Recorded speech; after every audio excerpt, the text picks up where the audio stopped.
Good afternoon, everyone. On the part of this DMP, Daily Mains Program, 5th day, I gave you 2 questions yesterday. Number 1, let's start with the first question. First question, the new and emerging technologies,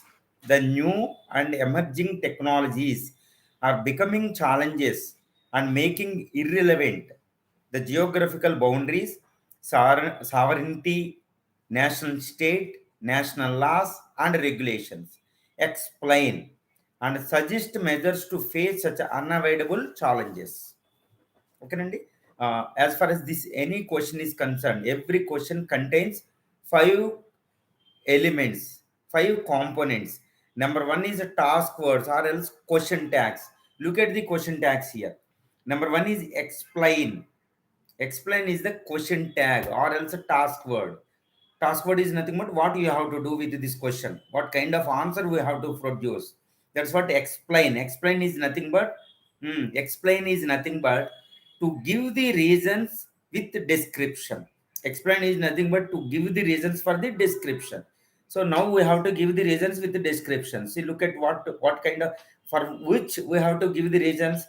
The new and emerging technologies are becoming challenges and making the geographical are making irrelevant of the geographical boundaries, sovereignty, national laws and regulations. How these emerging technologies, what kind of emerging technologies? Present the digital technologies, the fourth industrial revolutionary technology like social media, like WhatsApp, okay, Facebook, Twitter. These are also technologies, and also digital technologies, cyber technologies, digital currencies, cryptocurrencies, and these are all making the geographical boundaries and geographical nation state and national laws, national these regulations, everything are becoming irrelevant. Because, for example, take for example the WhatsApp. WhatsApp, this headquarter, this Microsoft headquarter, or else Google, Microsoft, this Twitter, these are all these things are mostly situated in the United States of America. United States of America. These companies are not under the control of any nation, any individual nation, because they are multinational companies. They have their own laws by taking the advantage from the globalized economic policies, globalized policies. That's why no nation is in a position to control the WhatsApp and other Twitter, etc., etc. Even the Twitter removed the account of the United States of American president when the Trump was in the United States of America president. So that is the power of MNCs now. They are taking the advantage from the globalized economic policies. So no nation is in a position to control these cryptocurrencies like social media, various digital technology, even internet is also. And these and the other way, that is one reason. And the second reason is these technologies are not physically controlled. They are invisible technologies. They are invisible in nature. They are flowing across the boundaries. Okay, no national army, no national this executive mechanism, constitutional process cannot control, because this is flowing invisibly across the geographical boundaries. So in this way, the geographical nation and geographical boundaries becoming irrelevant. They are becoming redundant, no use. Okay, this is what of course, as the essayist told that we have the geographical nations, we have the nation states. There are 193 UN recognized states are there, nations are there. They have their own constitutional process, they have their own law and order system, lawmaking, and every regulations also there. But however, these are all nations are not in a position to control these new technologies. This is what we have to give the reasons with explanation. Because number one, MNCs, by taking the advantages from the this globalized economic policies, include China, and these communist nations are also following this globalized economy. Okay, by taking the advantage from these global policies, these tech companies, okay, tech companies are controlling certain technologies. They are making the rule. Actually, they are ruling the world. For example, social media apps. That is one way. And second one is These nations are not no nation. These companies are not in under the control of no nation. That is the other.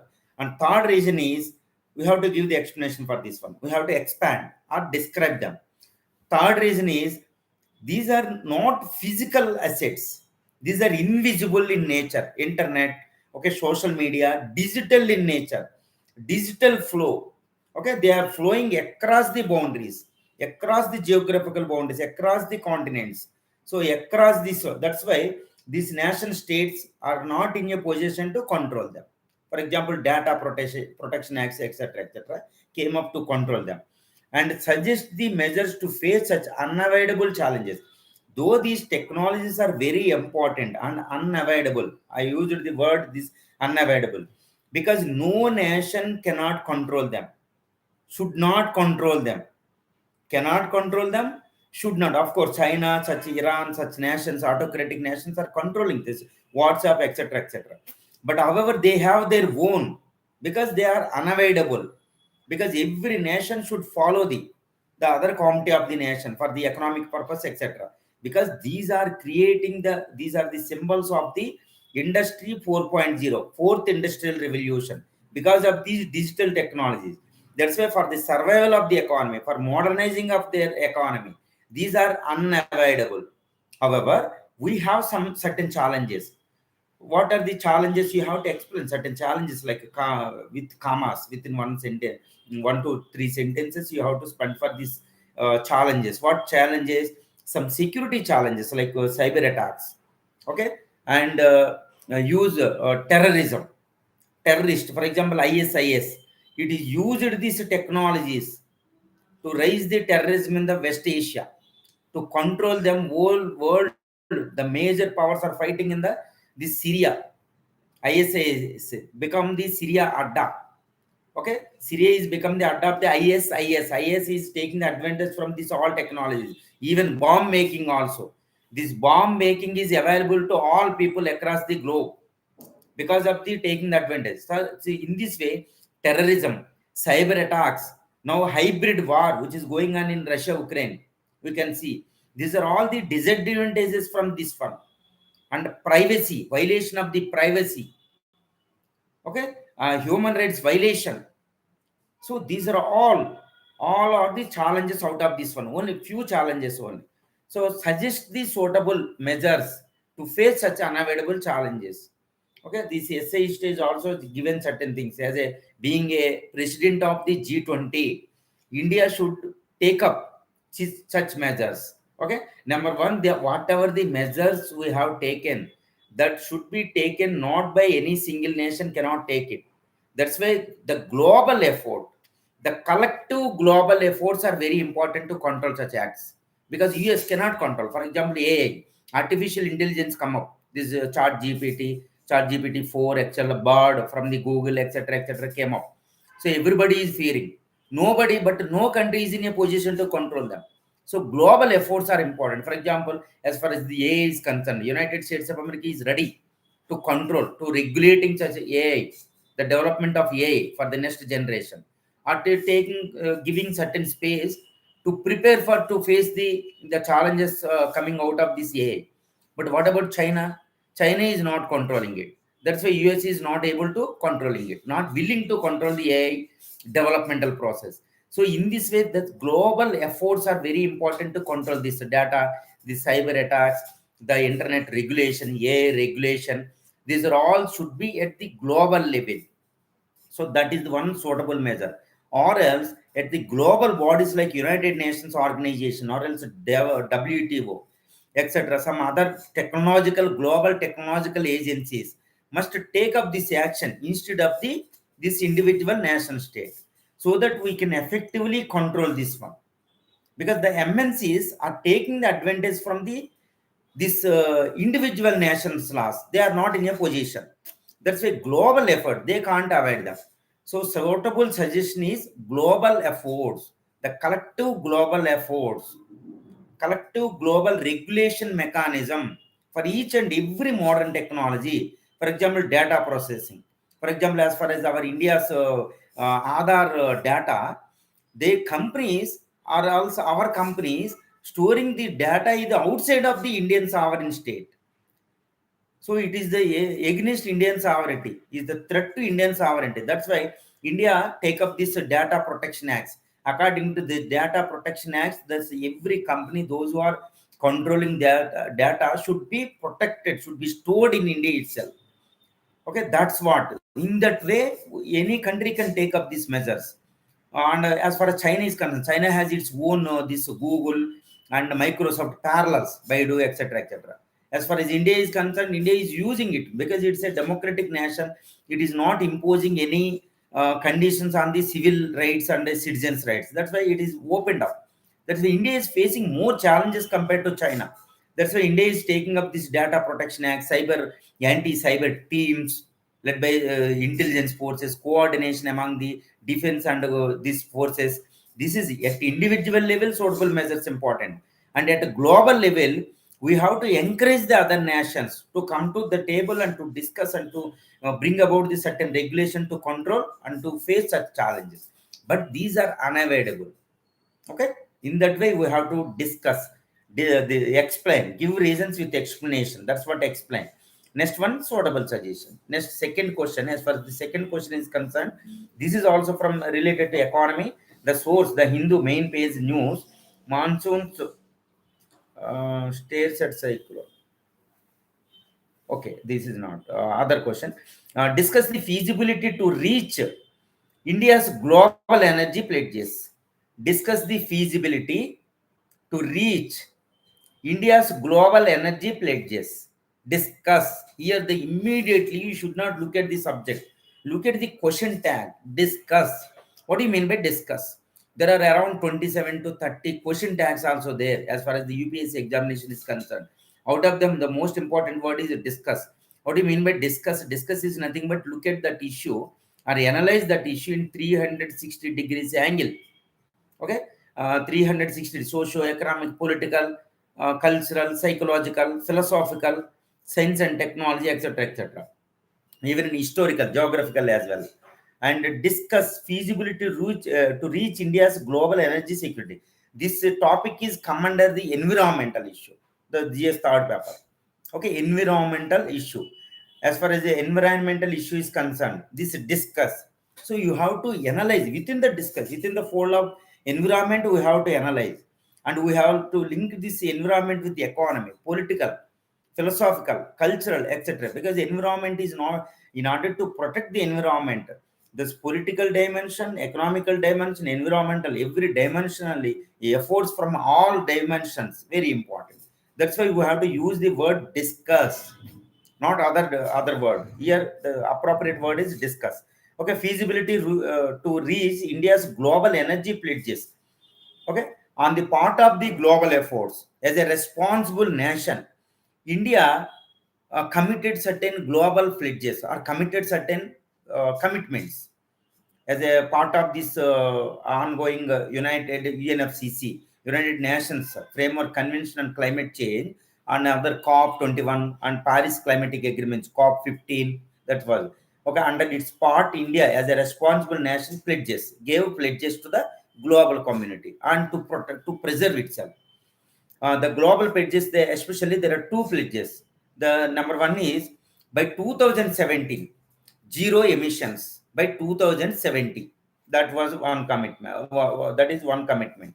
And second commitment is okay to reduce the to non-renewable vehicle 50% by 2030. Present Indian vehicles, mainly vehicles are using the fuels, carbon fuels, petroleum, diesel, etc., etc. India wants to reduce these carbon fuels by 50% by replacing with EV vehicles by 2030. That is what the second commitment. In order to fulfill these commitments, India has been relentlessly, consistently putting lot of efforts. So now the question is, discuss the feasibility to reach that target. That's by 2030, by 2070. Okay, given the India's conditions, is it feasible? Feasible is nothing but is it practical? Whether these commitments are practical or not, or whether these commitments are viable or not, or whether these commitments are implementable or not? That's what this question discuss in 360 degrees. First, as far as to reach these targets are concerned, India has to invest the trillions of dollars. India is suffering from the lack of investment for its socio-economic goals. So now India is suffering from the lack of investment around trillions of dollars. India needs around $10 trillion investment to fulfill these two targets. So that is not practical. However, India is in order to meet this challenge, India is inviting private investments into this even in the climatic efforts. That is one way. Okay, good. Next, second feasibility, second barrier. So now we are decided viability or feasibility means we have to discuss the challenges to reach this one and this implementability or solution. Everything we should discuss it. Second important thing is lack of technology, lack of adequate technology in India. As far as this technology, global environmental technology is concerned, this is being mainly controlled by developed nations. They have to transfer. That's what that kind of demand is being made under the COP technology and funds. Developed countries are not willing to transfer it to the countries like India, but no funds, no technology. So India has to develop its own technology, or else it has to take from the other developed countries like US, from its allies mainly. So that is another. However, India is implementing, putting a lot of investment, promoting this global green technologies. However, this is good, but not in accordance with our targets. It's not sufficient. The present investment spree from the government side and technological drive is not sufficient to meet these targets. Okay, that is the other one.